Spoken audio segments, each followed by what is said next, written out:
कल रात से शुरू हुई बारिश रुकने का नाम ही नहीं ले रही थी। दोपहर होने को आई, अभी भी रुक रुक कर बारिश हो रही थी।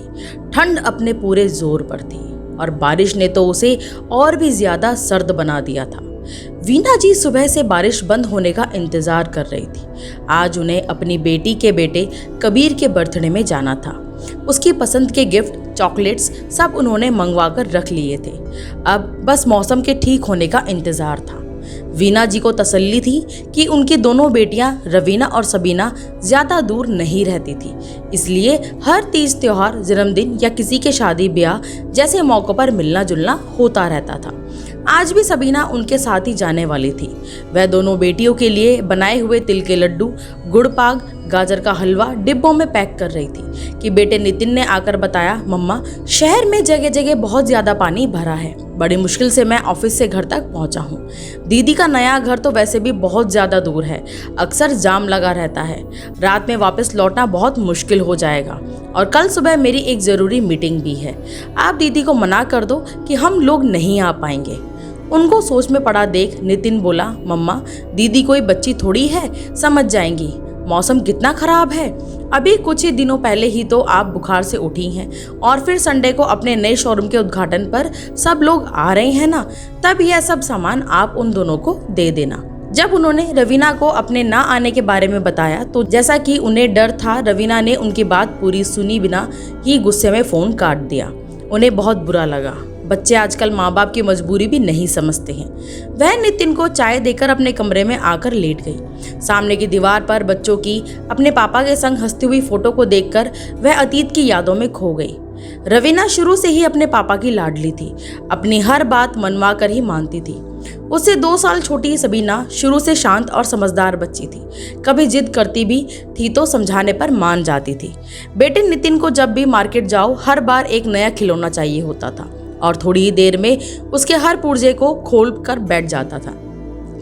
उनके पति अजीत का अच्छा खासा इलेक्ट्रॉनिक्स पार्ट्स का बिजनेस था। वह उसमें बहुत बिजी रहते थे। घर और बच्चों की सारी जिम्मेदारियां वीना जी ने खुद अपने ऊपर ले रखी थी। ऊपर वाले की दया से पैसे की कोई कमी नहीं थी। हंसता खेलता खुशहाल परिवार था। सब कुछ अच्छा चल रहा था कि एक कार एक्सीडेंट में अजीत की मृत्यु के बाद सारे परिवार पर दुखों का पहाड़ टूट गया। अचानक हुए इस हादसे के बाद रवीना एकदम गुमसुम सी हो गई थी।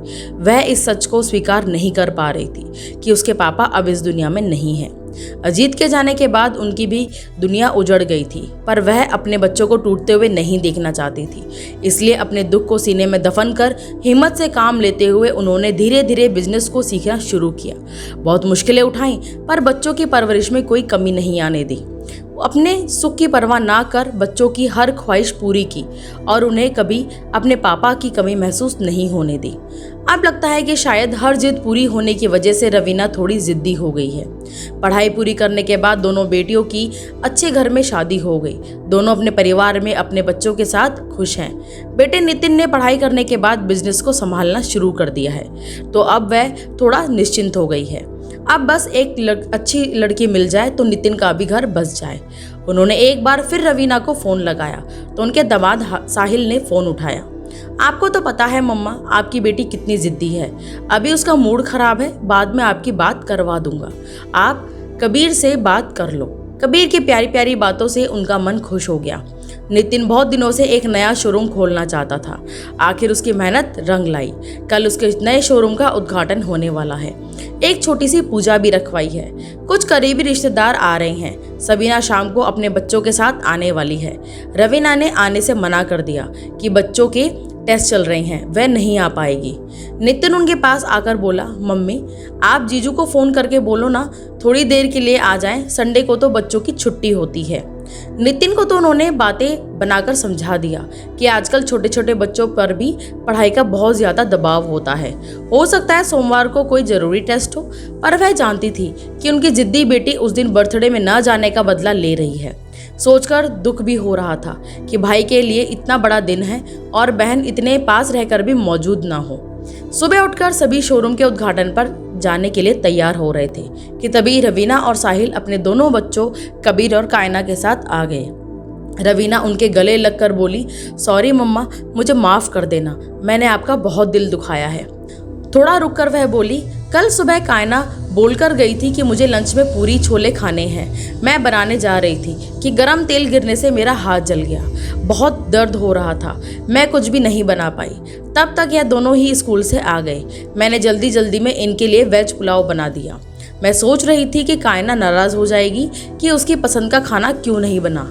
मेरे कहने पर कि सॉरी बेटा, आज आपकी पसंद के पूरी छोले नहीं बना पाई, कल बना दूंगी। आज आप दोनों बहन भाई पुलाव खा लो।